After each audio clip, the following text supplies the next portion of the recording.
No layoffs, Sloane says, and the boardroom stops breathing. The lights cut out. In the dark, Jamal's voice whispers, 4 in, 4 hold, 6 out. The doors hiss open and someone walks in, holding a leaked memo with her name on it. Before we dive in, make sure to hit subscribe, tap like and share this video. The more voices we reach, the louder these stories become. And drop your city in the comments. Let's see where love finds us. Rain needles the glass like it's trying to write something only she can read. Sloane Harrington stands at the corner of her penthouse office, lights off, the city burning beneath her in amber ribbons. Her reflection is the only company she keeps at this hour. Tall and thick-hipped in a silk slip and an open blazer she never took off after the last call. The world knows her as the Harrington Group's wonderkind, billionaire by 36, the woman who can squeeze profit out of air. Tonight she feels like air, invisible, moving around everything, touching nothing. Her stomach growls. She stares at the untouched tray in the corporate kitchenette, fancy catering she didn't taste during the late meeting. What she wants is simpler, real, greasy even. A grilled chicken wrap, extra pickles, fries, ginger ale with too much ice. She pulls out her phone and orders from the only place that still delivers past midnight. The app pings back. Driver, Jamal R. Estimated arrival 18 minutes. She exhales. 18 minutes she can hold in her hands, better than the untamed hours. Her board vote is at 8 a.m. They want a clean sweeping acquisition. She wants to spare 120 line workers. Every spreadsheet says cut. Every part of her says, not like this. 5 minutes later, her phone rings with a number she doesn't recognize. Harrington. A voice like velvet and bass answers, steady, unhurried. Hey, Miss Harrington. This is Jamal with your order. Building security asked if I could call when I'm downstairs. Your lobby's doing that ID thing tonight. She doesn't say anything for a beat. The voice slides through her like something warm after too much cold. Yes. Sorry. The night guard is thorough. All good. I'll see you in a few. A smile folds into his words. If I can get past the great marble gate. Tell him Sloane sent you. I'll come down. She ends the call and blinks at her reflection again. Who was that? The timbre stays with her, a low note that hums in her ribcage. She brushes back her hair, catches her lipstick in the elevator's polished steel. The elevator mirrors her curves without judgment. She squares her shoulders anyway. She remembers her mother's voice. You don't apologize for taking up space. You earned every inch. Sloane presses G. The lobby is a sanctuary of stone and hush. Security lights silver the floor. Mr. Vargas looks up, startled. Miss Harrington, It's fine, she says, softening it with a smile. Let him up next time. Tonight I wanted to stretch my legs. The front doors hiss open. A night breath moves in, wet concrete, the faint steam of street noodles from somewhere down the block. A man steps in, shaking rain from his cap. He's tall, broad-shouldered, a delivery bag slung across one arm like it weighs less than it looks. Dark curls press against his hat. His eyes find hers immediately. Jamal, he says, and it's a greeting and an introduction and a rhythm all at once. Sloane, she returns, and hears her own voice steady, even playful. When did she last sound like that? He grins, dimples deepening. We're on a first-name basis? That was quick. You called me Miss Harrington like I was a courthouse, she says. Sloane is fine. Cool, Sloane. He says her name like he's testing a chord. Got your wrap and fries. Ginger ale, too. I added extra napkins. Fries like to cause trouble. She notices the scar just under his chin, the way his rain-dark jacket clings to bulk earned, not bought. She notices the way his presence settles the room like a hand laid on an anxious dog. The elevator opens and they step in. He doesn't fill silence with noise. He doesn't shrink from it either. When the doors close, she smells rain and a hint of soap on him, something clean and cedar sure.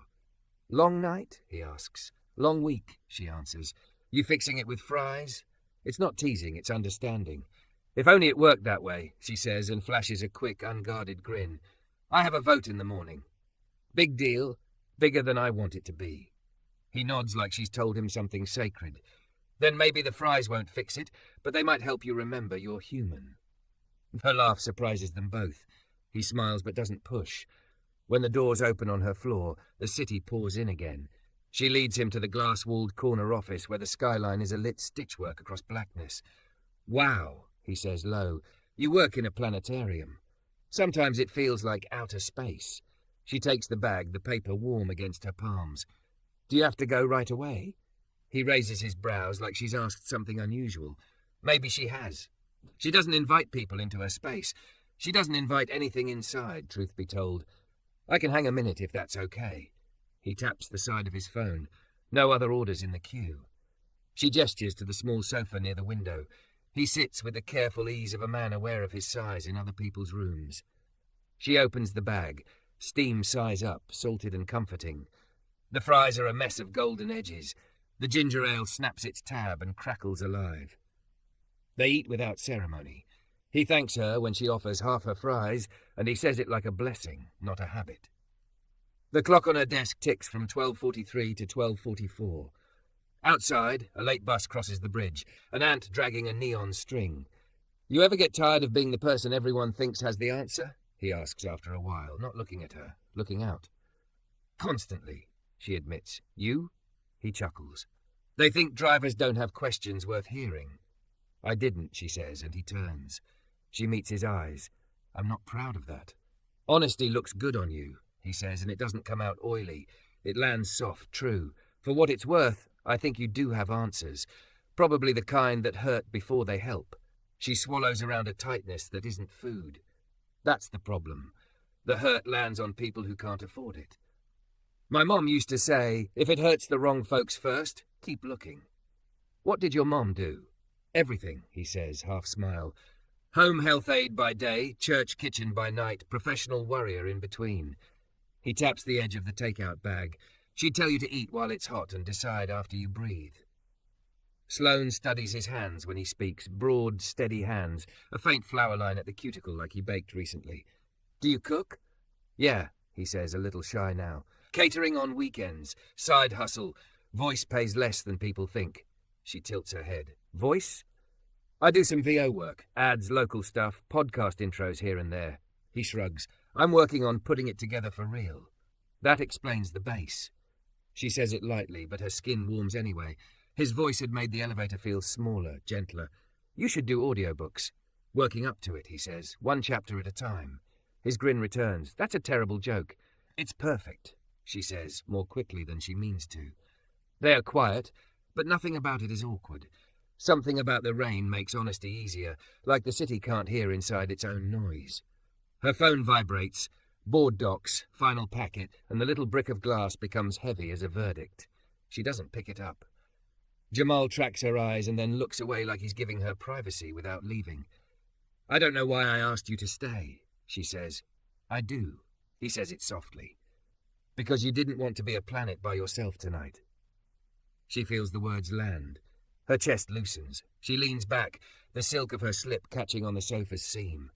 She is aware of her body in a way that isn't about cameras or scrutiny or strength. She is aware of her, full-figured and present, and taking up the room that is hers to take. Jamal clears his throat. You know, sometimes when my mom was stuck on a decision, she'd pick one small thing she could do right then. Like, fill the bird feeder, sweep the porch, make tea. The big thing didn't disappear, but it got less bossy. Sloane's eyes sting unexpectedly. She has an empire, but no bird feeder. I don't have tea. Ginger ale works, he says. Breathe between sips. 4 in, 4 hold, 6 out. That was her thing. She does it. It feels silly for a second, then essential. She sips in 4, hold 4, out 6. The city settles into a rhythm with her. When she sets the can down, his phone lights with a text. He doesn't read it. He looks at the door instead. I should probably... You could walk me to the conference room, she hears herself say. I need to practice saying no. To who? To a room full of men who think my backbone is a rounding error. He stands and the room seems smaller again. He's careful near her, careful like she's art. You don't need me for that. Maybe not, she says, but I'd like your voice in my head when I do. He swallows a smile. Deal. They move through the sleeping floor together, past framed awards and photos of ribbon cuttings that look like trophies in a museum of noise. The conference room is all glass and steel, and a long table obsessed with itself. She steps to the head of it and sets her palms down. Jamal lingers by the door, a respectful distance. Okay, she says, and meets her own gaze in the black pane behind the city. We won't bury people to feed a forecast. She says it again, and it rings brighter. She says it a third time and her lungs uncoil. Jamal's reflection nods once, slow. Her phone buzzes again. This time it's Mr. Vargas. Storm's getting worse. City advising to stay in. Sloane looks at Jamal. How far is home? 20 minutes on a good night, he says. 40 in this. Stay, she says, pulse skittering, and immediately adds, Not here. There's a lounge down the hall with couches. We have blankets. I don't want you driving in a storm after keeping me company. He holds her eyes, checks her tone for obligation, finds none. Only if you promise to eat the last of those fries. Bossy, she says.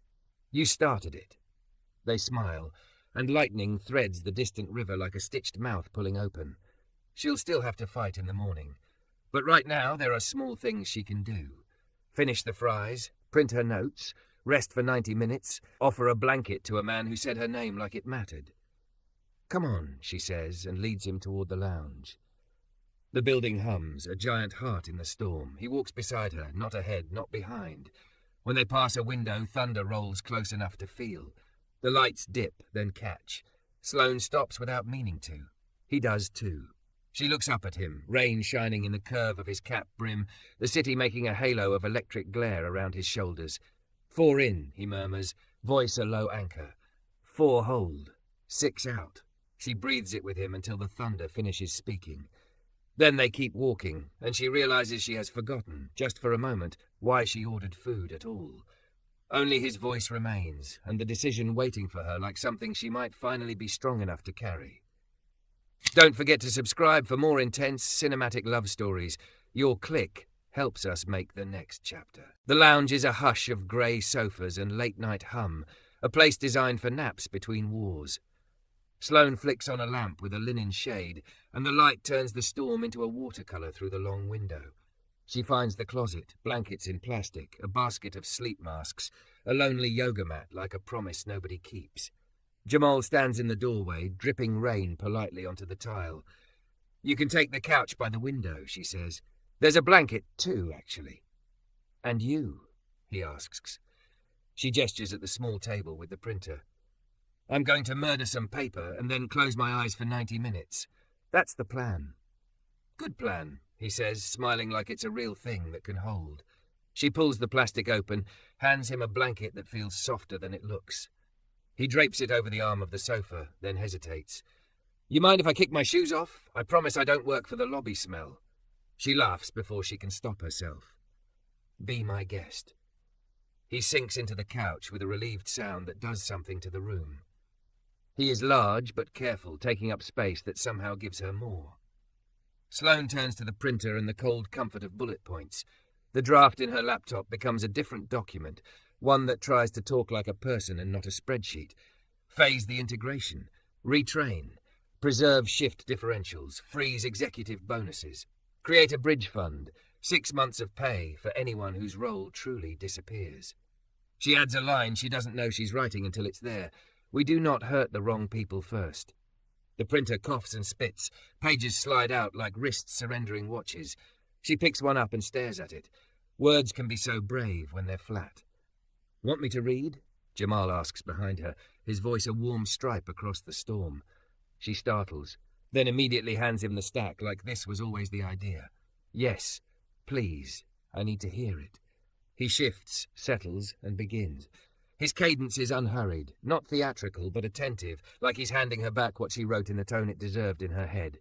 When the language gets stiff, it's obvious. When it rings true, it resonates in the glass. We do not hurt the wrong people first, he reads, and then pauses. That one feels like it fits.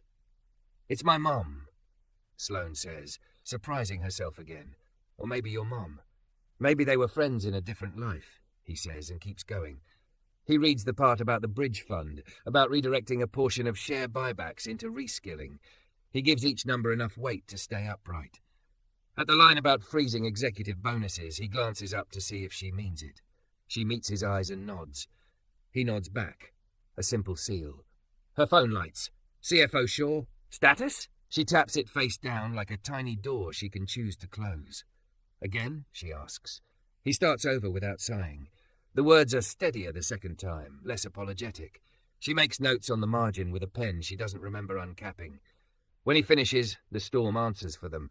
a long roll of thunder like the city clearing its throat. "Can I say something?" he asks. "Please. The part about the retraining, if you can, name it.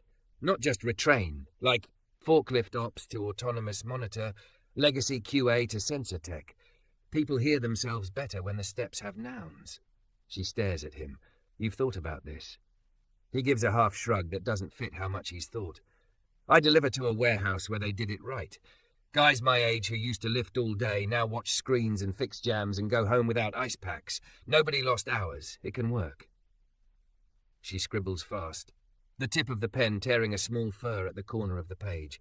"Will you read it one more time?" He smiles. Third time's the charm. By the end of it, she isn't just hearing the words. She is feeling herself inside them. She can see the table, the faces, the tells. She can hear where they'll interrupt and where she'll let the interruption hang. She can hear her own voice not breaking. Her phone rings again, louder in the quiet. Coleman sure appears like a verdict. She answers, keeps her eyes on Jamal's calm. "Coleman, where are we?" The CFO's voice is sand, overused, impatient. "I need your signature on the headcount clearance tonight so Ops can prep. Legal wants it on file." "We're not signing that," Sloane says, and the "we" surprises her only a little. "I'm proposing an alternative in the morning." "A what?" "A phased plan that preserves operations without gutting our workforce." "Sloane," he says, tasting the word like it's a problem. "This will spook the street. Only if we speak like we're spooked." She glances at Jamal, who lifts 2 fingers. "Breathe." She inhales for 4 holds, releases. "We'll hit our numbers a different way. Board prefers certainty. So do our workers." A silence with edges. Then, "Eunice will not like being blindsided. That's why I sent the packet revisions," she says, though she hadn't sent them yet. "I'll walk her through the logic at 7:30. Another silence. "Fine, but bring a recommendation. Don't bring feelings." He hangs up before she can say that feelings are how lives measure impact. She sets the phone down. Her hand trembles just enough to notice. Jamal's voice finds her. "You want to rehearse the first sentence of the call with the chair? Right now, while you've still got the heat?" She nods. He stands, the blanket sliding to the cushion in a slow fall. He shifts into some version of formal that fits him oddly well. "Miss Harrington," he says, and the room changes shape. Sloane plants her palms on the back of a chair. "Madam Chair," she says, "I'm recommending we acquire without layoffs. We'll phase synergies over 4 quarters, tie executive comp to retraining targets, and treat people as assets we invest in, not numbers we erase." He tilts his head, taking on a gentle adversarial tone. "Miss Harrington, the market rewards decisiveness." "Decisiveness isn't the same as harm," she says. "Here's the math." She walks him through it. He pushes in places that force clarity. They keep going until her voice holds all the way to the period. At 3:12, the lights blink. The building hum hiccups. They both look up. A second later, the emergency generator sighs into life, steady and subdued. The lamp holds. "Not ominous at all," Jamal says. "You okay?" She exhales what might be a laugh. "I've been in rooms where the lights stayed on and nobody could see. This is better." He grins, tired now, a yawn threatening. "Lie down," he says. 90 minutes, I'll set an alarm." "You need sleep more," she counters. He shakes his head. "I got mine on buses at 19. You go." It's the easiest order she's ever followed. She takes the other couch. The blanket is a warm animal.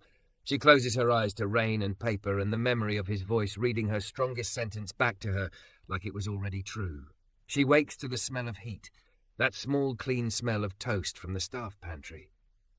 The room is pale with early, a softer grey. Jamal stands by the counter, coaxing a tiny office toaster to accept bagel halves clearly above its pay grade. "I found peanut butter and something that says almond spread," he says when he sees her sit up. "I apologize in advance to your corporate cardiologist." Sloane rubs her face, smiles against her hands. "I don't have a corporate cardiologist." "Then the almond spread will have to do in a crisis." He hands her a plate. The bagel is imperfect and perfect anyway. She eats standing, watching the city pull itself together. "Thank you for staying," she says. "It is bigger than the couch and the blanket and the bagel. When this is over, I owe you." "You don't," he says gently. "But if you ever need someone to read a scary memo out loud so it stops yelling, my rates are reasonable."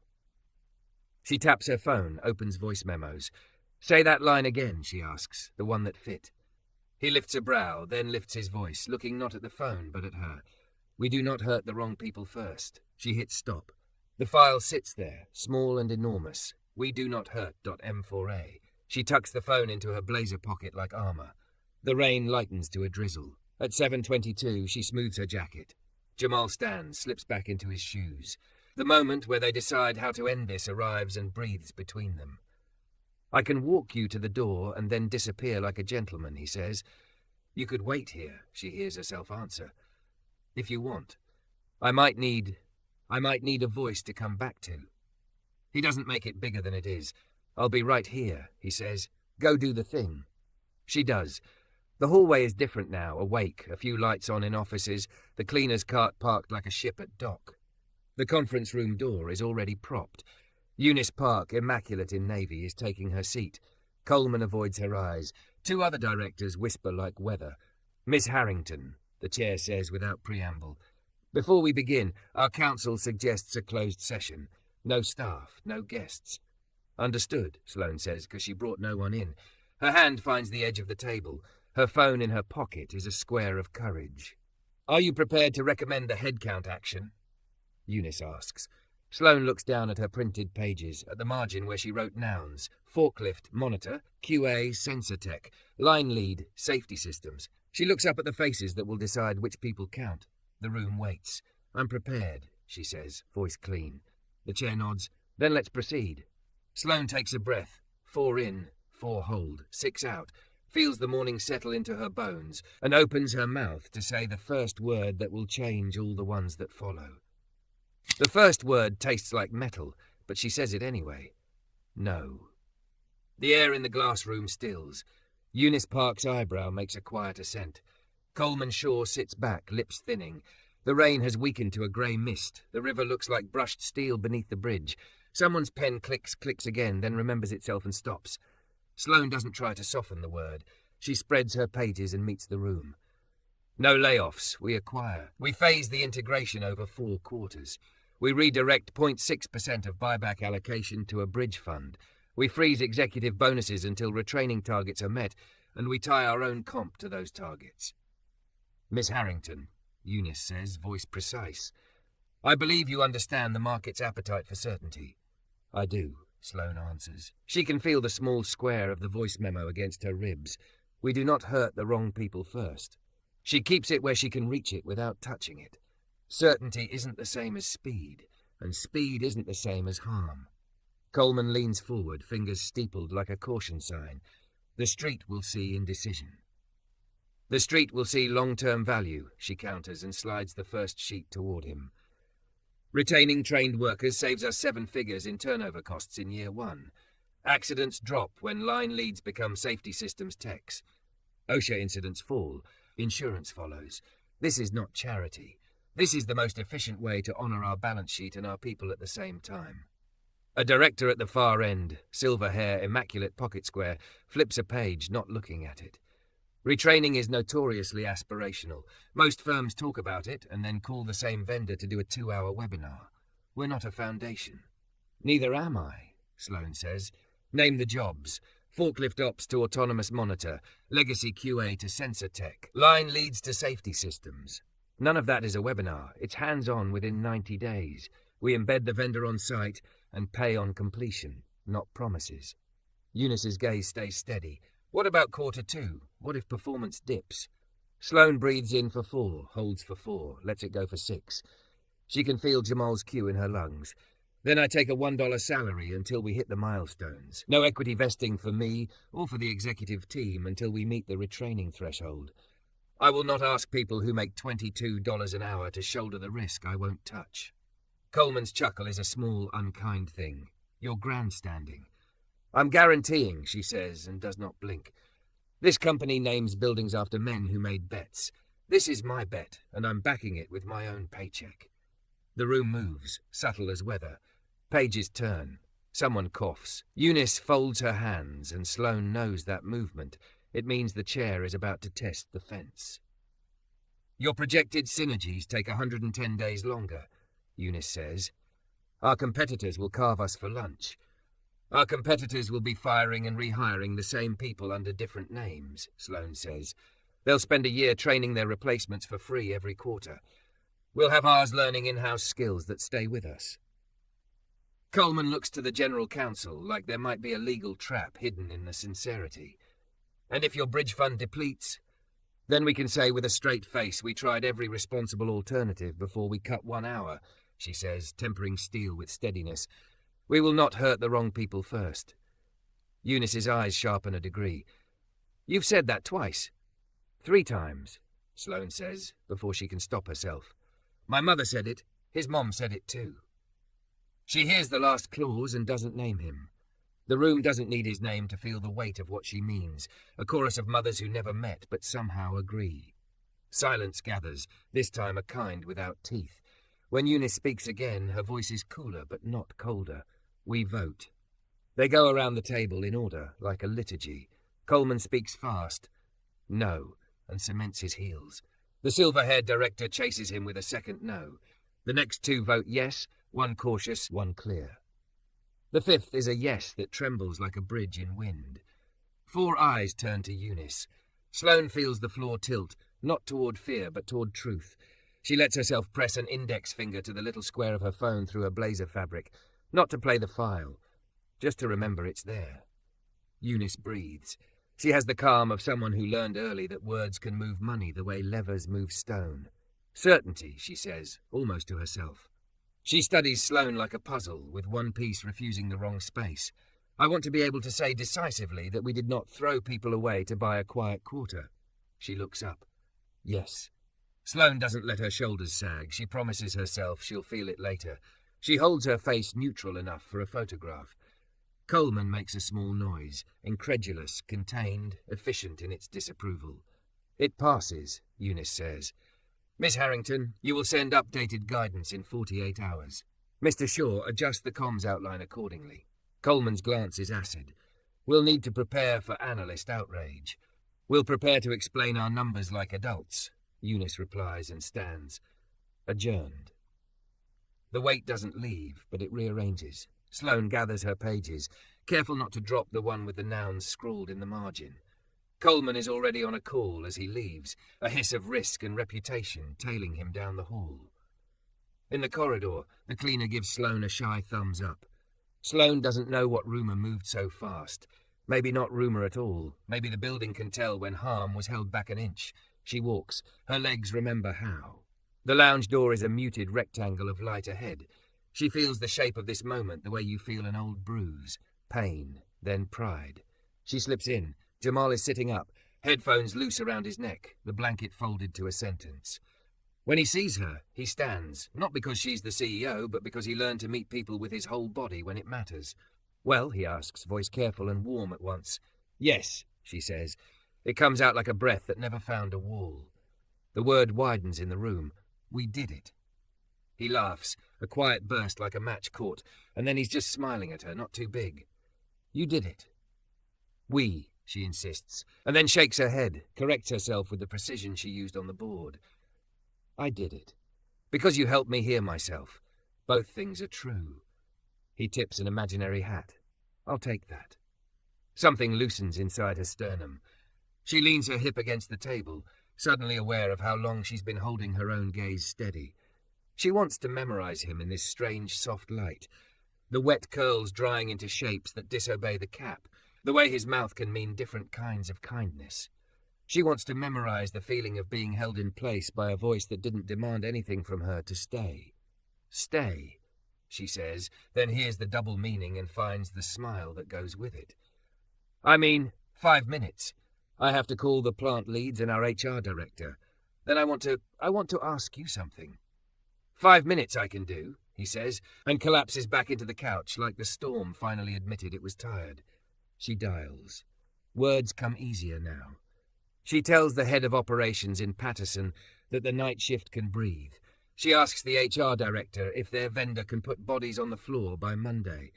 She says to a woman in Tulsa named Grace, who is nothing like her but everything like her in that moment, that names will become nouns, not redundancies. When she hangs up, she looks at Jamal. The morning has decided it will happen after all. The river looks less like steel and more like pewter warming. You said you do voice work, she says. I want our people to hear this from someone who sounds like he means it. I'll sign the letter, but I want a video to go with it. Not a glossy one. Just a voice that tells the truth. Would you do it? For us? He sits with it. You want a driver to narrate a CEO's promise. I want a human to narrate a decision that affects humans, she says. Also, selfishly, you make things sound like they were supposed to exist. He chuckles, then lets it fade. I can do it, he says, on one condition. Which you don't make me say anything you don't mean. No lace, just cloth. Deal. He nods. Then yeah, we'll make a thing people can hear. She doesn't know where to put the feeling that rises then. It isn't relief. Relief is smaller. It isn't victory. Victory is louder. It's something like when a door that always stuck opens with one push and you realize it was the angle the whole time. Her stomach growls. The sound surprises them both. He tilts his head, amusement like sunlight. Boss, he says gently, you ate your bravery and forgot your breakfast. She laughs, the kind that makes her eyes squint and her cheeks remember they're allowed to. There's a diner 3 blocks over, she says. The kind with the pie display that looks like a time machine. We can go after I send the guidance, if you're not sick of me ordering things. Depends, he says. You ordering food or safety for strangers? Both, she says. Apparently that's my brand now.